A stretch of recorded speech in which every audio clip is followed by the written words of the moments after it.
This woman on a high swing, that guy on the roof, a ghostly woman holding a ghostly handbag, leaning on a lamppost. You can make sculptures like these, and your first attempts will likely turn out nearly as good as these significant public artworks, because these sculptures use just two inexpensive materials, plastic packing tape and cling wrap. Compared to traditional figurative sculpting materials, clay, stone, marble, this method is easier, cheaper, and lighter.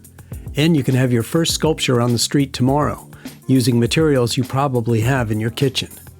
So let's jump into this ultimate guide to human tape sculptures. That's what they're commonly called, by the way. Some people call them packing tape sculptures. Whatever. You're going to see many, many examples of this approach and lots of how-to behind-the-scenes techniques. Packing tape sculptures in progress. There's also an important warning at the end, so you can avoid unnecessary and unpleasant interactions with police and fire departments. Let's start by looking at some of the resources available online. Instructables has an extensive tape sculpture project. How to wrap a model, don't forget to leave air holes around the nose, how to remove the mold, how to add clothes for an extra layer of customization. Make Magazine also has a packing tape how-to, focused more on ghostly figures. There are also a lot of teacher videos on the topic, especially around Halloween. Okay, for our video, we're not going around, looping it, pressing it. Here's some more teacher advice. Right here you can see that I'm taping her arm, and what you want to think about is making the hand like a mitten.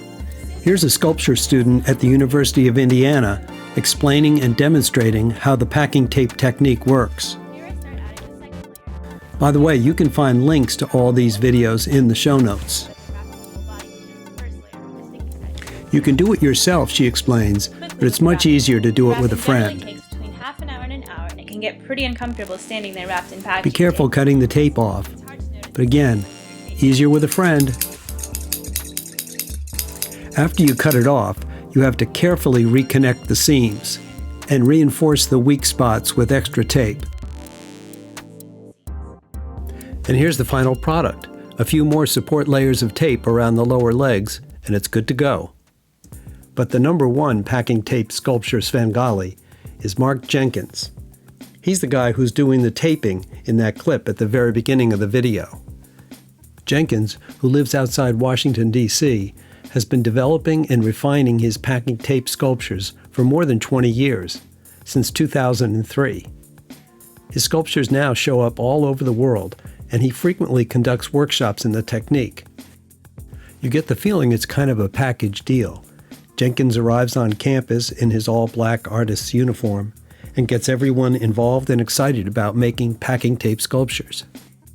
You can glean a lot of tips from these videos, like how he uses a lot of short pieces of tape to add thickness and stiffness to a sculpture.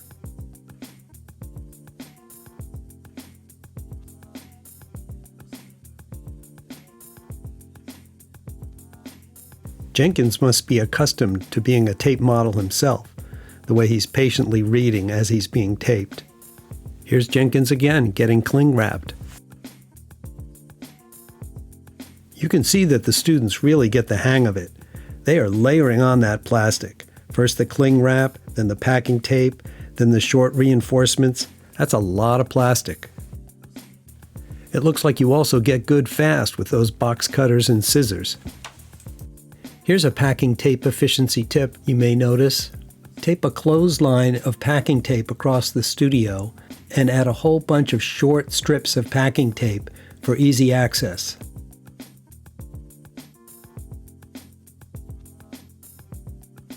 Painting these packing tape sculptures, that's a good idea.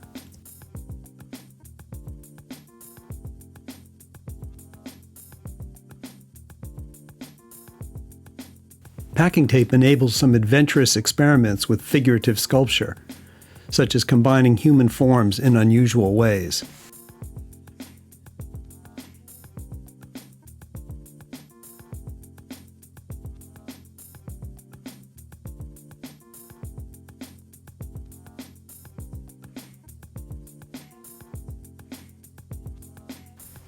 Jenkins even has a packing tape sculpture website.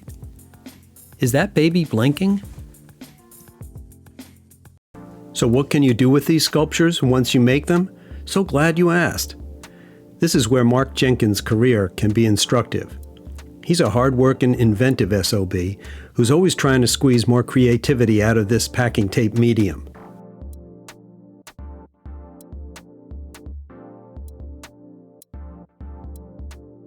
One obvious strategy he uses, getting these sculptures out in public, on the streets, where they interact with the world around them, including passers-by, who become unknowing actors on this street stage. And people do take notice.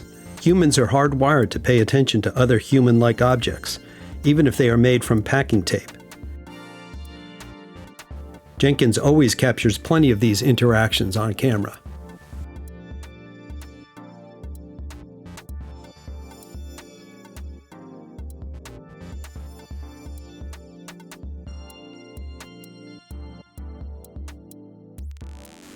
Jenkins has also experimented with dogs and babies.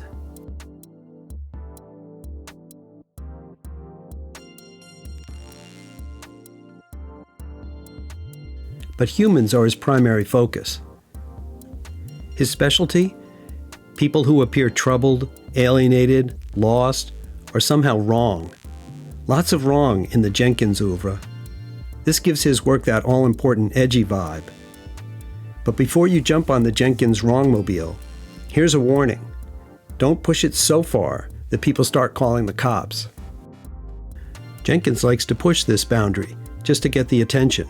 It's part of his marketing plan. A few years ago, one of his sculptures, located in a London gallery window, depicted a young woman who had collapsed and was possibly dead or dying. Police broke down the door only to discover that it was a packing tape sculpture. The British press loved it. One account reported that a police officer gave the gallery owner a stern talk about wasting police time. Then, in early 2024, it happened again in Boston. A scary-looking hooded figure on a roof moved a concerned citizen to call the fire department. They responded and removed the sculpture, which on closer inspection turned out to be holding a fishing rod with a Valentine heart as a lure.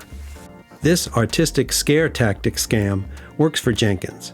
He pretends to be surprised, even as he adds these clips to his CV. But if you're just starting out, you may not want to play this card. Why annoy the police? They've got enough to do without having to rescue packing tape people. By the way, in a late-breaking news development, the tale of the hooded fisherman turns out to have a happy ending.